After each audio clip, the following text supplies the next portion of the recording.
જય ખુખારમાં મેલડી. તમારામાં સહનશક્તિ હોય તો જ તમે ભક્તિ કરી શકશો. તે વાત ઉપર ખુખારમાં મેલડીએ શું પ્રવચન આપ્યું તે આપણે આ ભાગ 1 માં જોશું. જય ખુખારમાં મેલડી. સુખ શું છે એની અનુભૂતિ ના કરાય તો મેલડી. તમારા ઘર પરિવારમાં બધાના સ્વભાવ સરખા નહીં હોતા.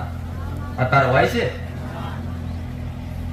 પરિવારમાં 5 સભ્યો હોય ને તો એમાં 2 ના સ્વભાવ સારા હોય, 3 ના તો એવા હોય ને કે ઘરમાં ઊભું ના રહેવાય. એની જોડે વાત કરવું ના ગમે, ગમે તે બોલવાથી કૂતરું બચકું ભરવા આવતો એવી તરત ઉભા થઈ જાય.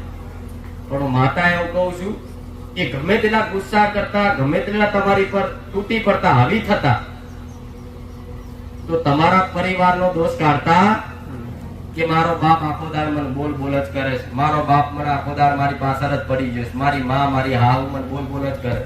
માતા એવું કહું ગમે તેટલું બોલે ને, આ કોનેથી વાપરી, આ કોનેથી કાઢી નાખો. સહન શક્તિ માં જો દેવી શક્તિ જોડે, જેથી કોઈ નવા ગુના ના થાય.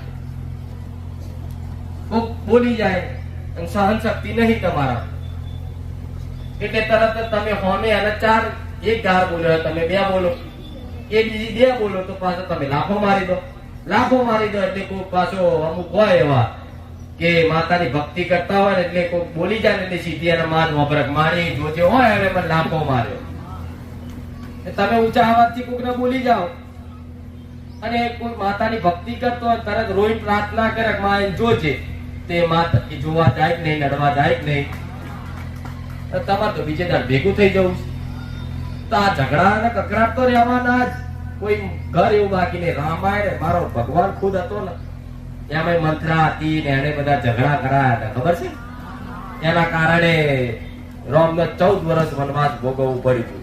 તો ભગવાન બોલ્યા હતા? કોઈ બોલ્યા હતા? કોઈનો વિરોધ નતો કર્યો. બસ મારા લેખમાં લખાયું છે એ પ્રમાણે, મારા નીતિમાં જે લખાયેલું છે એ પ્રમાણે મારું જીવન વ્યતીત કરવાનું છે. એમ કરી આખું જીવન વનમાં કાઢ્યું તોય આજ હડાહડ કરી રાજા રામ કહેવાય. જો અમુક બુદ્ધિશાળી બુદ્ધિજીવી એવું કહેતા હોય કે ભગવાન હતા તો પુલ બનાવવાની તો જરૂર હતી, ઉડીને ચમ નાચ્યા. ભગવાન હતા તો ખબર નથી કે રાવણ સીતાને ઉપાડી જવાનો હતો, તો ચમ ના ખબર પડી? તો ભગવાને અવતાર જે અવતાર સુધી લીધા, 24 અવતારો લીધા છે એવું શાસ્ત્રો કહે છે. જે અવતારો લીધા એ મનુષ્યને ઉપદેશ આલવા, ધર્મનો માર્ગ બતાવવા, કર્મ ન્યાય વ્યવહાર મર્યાદા શીખવાડવા ભગવાને જન્મ લઈ જાતે ખુદ તકલીફ વેઠી અને આવનારી ભવિષ્યની પેઢીને એવી બોધ પાઠ આલી, જ્ઞાન આલી ભગવાને જન્મ લઈ અને બધાના ઘરમાં રામાયણ મહાભારત જેવા ગ્રંથો વંચાવડાયા. આજે તે મોબાઈલમાં તે મારા રોમનું આવે છે, મારા કૃષ્ણનું આવે છે, મારું મેલડીનું આવે છે કે નહીં? તે ચમ બનાવ્યું છે ભગવાનને? શું ખાલી શોખ છે કે લાવ હું મનુષ્ય અવતાર લઈ લઉં, લોકો મને પૂજે, લોકો મને મોને, એવું એટલે લીધો ના. ઉપદેશ આલવા જેથી કળિયુગના માણસો દુઃખી થાય તો દુઃખમાં કઈ રીતે રહેવું, શું કરવું, એ બધી શક્તિઓ આશીર્વાદ ની ખબર પડે.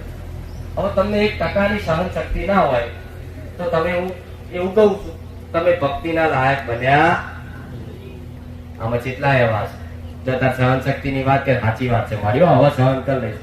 બહાર જઈને ખાલી કોક એની બાઈક ઉપર બેહી કોક કાચ મચેડતો હોય તો શું કે 50,000 નું બાઈક છે તૂટી જશે તો બધું બહાર જઈને જતું રહે છે. પણ ના જતું રહે એના માટે મને પ્રાર્થના કરજો કે માં તારા ઉપદેશ, તારા સાનિધ્ય સુધી સીમિત ના રહે પણ અમારા ઘર પરિવાર, અમારા જીવનમાં ઉતરી જાય એવી પ્રાર્થના કરી જજો. એટલે કહું સહન શક્તિ હશે તો જ ભક્તિ કરી શકશો. તમારા જાતે આત્મામાં પૂછો, મન સહન શક્તિ છે? તરત જવાબ આવશે હા કે ના. પૂછો અત્યારે આંખો બંધ કરી કે ખુલ્લી રાખીને પૂછો. ભલે 5% જશે સહન શક્તિ વાળા. પછી એક બીજી કહેવત પડી છે પહેલેથી જો આ શાંતિથી ચમ વાત કરું છું ખબર? મારો પાવર દર રવિવાર અલગ અલગ હોય. ન્યૂટન પેજ બધું 3 પેજ 2 પેજ બધું અલગ અલગ. પેલા રવિવાર કેવો હતો? જબરજસ્ત હતો ને. જો આ રવિવાર પાછું જો એવું હોય. સમય ક્યાં હોય? સમય પ્રમાણે મારે હેડવું પડે છે. તમે શું છો? હા ભાઈ, એક કહેવત નહીં, હાથી હેડે જાય કૂતરા તો આપણે હાથી જેમ હેડો આપો પાછળ તો ભાવ ભાવ ભાવ કરતા. ભક્તિના માર્ગ ઉપર આવું જ રહેવું પડે. સાચું નહીં? એનું કારણ કહું. ચમ કહેવત કીધી જેને એને ચમ હાથીનું ઉદાહરણ આલ્યું, ચમ ગધેડાનું ના આલ્યું કે ગધેડા હેડે જાય કૂતરા પછેરાય. ભાઈ ચમ હાથીનું જ ઉદાહરણ આલ્યું કે હાથી હેડે જાય કૂતરા ફસે જાય. ગધેડા કૂતરાનું કોઈ બીજા જાનવરનું આલ્યું ઉદાહરણ ના આલ્યું. ચમ હાથી બળવાન કહેવાય, શક્તિશાળી બળવાન. અને શક્તિશાળી બળવાન કોણ છે? જેને અંદર સહન શક્તિ છે. હું મેલડી આવું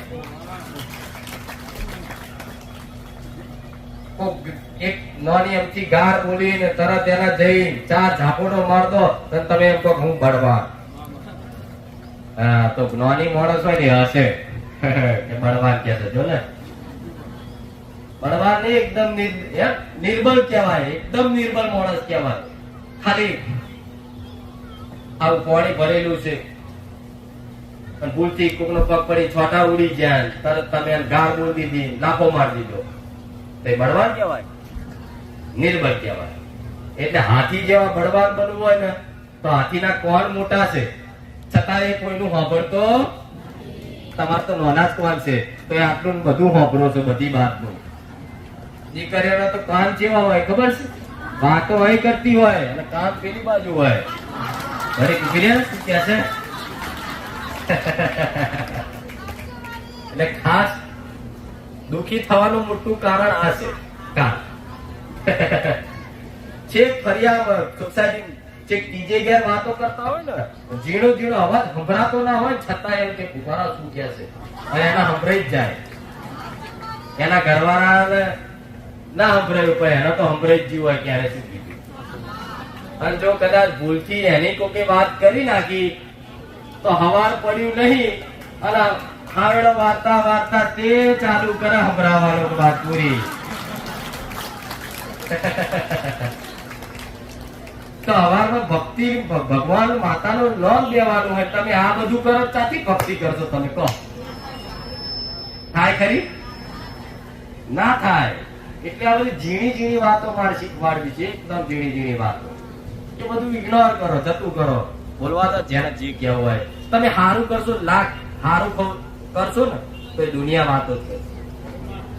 વખત તમે કોકનું હારું ભલું કર્યું હશે અને એક વખત ભૂલથી એનું ખોટું થઈ ગયું હશે ને તો વખત નો હિસાબ બોલી તમારે એક વખત નું ગુણગાન ગાસી ઉમેરવું.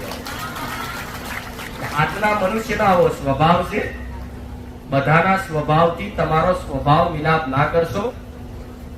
જાતે પોતાની રીતે સહન શક્તિ રાખી જતું કરવાની ભાવના કરી. તમારો ઘર પરિવાર હોય, તમારી સોસાયટી હોય, તમારું કુટુંબ હોય, તમારા સગા સંબંધીઓ હોય, ચાહે તમે ગમે તે જગ્યા પર નોકરી ગમે તે કરતા હો, એ જગ્યા પર બધી જગ્યાએ પ્રેમ ભાવથી હળી મળીને રહો.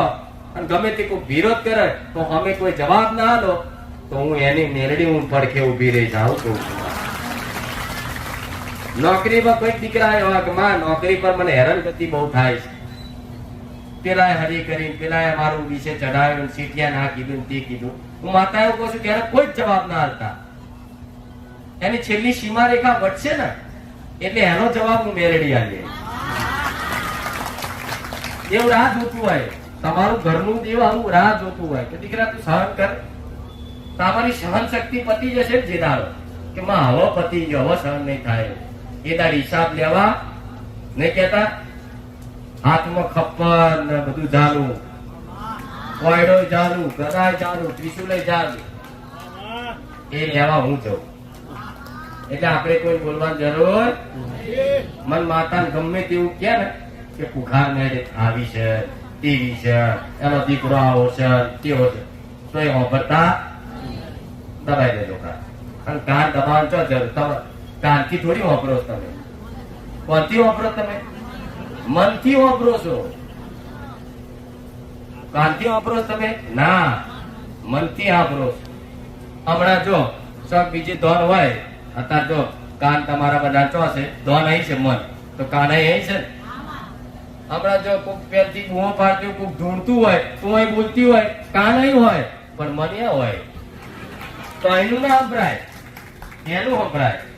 પછી જોવામાં અમુક નહીં, તમારું ધોન આમ જોતા હોય, આમ કઈક વિચારો હોય, તો મમ્મી તમે જોતા હોય એ ના દેખાતું હોય, તમે તમારા વિચારોનું જ વસ્તુ ચાલતી હોય. એટલે તમારું બધું વાપરવાનું, જોવાનું, બોલવાનું બધું શું છે? મનથી જ. એક પિક્ચર નો પડદો કે ને, એ પિક્ચર નો પડદો છે મનમાં. તમે જેવી કલ્પના કરો એવું અંદર થઈ જાય. થઈ જાય.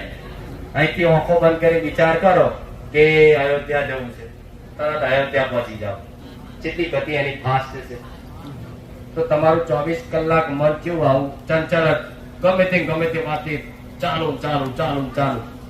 રાતે ઊંઘો તો સપનામાં જપતું નહીં. સાચું ખોટું? મારા માતાના સપના આવે તો બરોબર છે, સપના એવા વિચિત્ર બધા જોયા ના વાપર્યું ના હોય.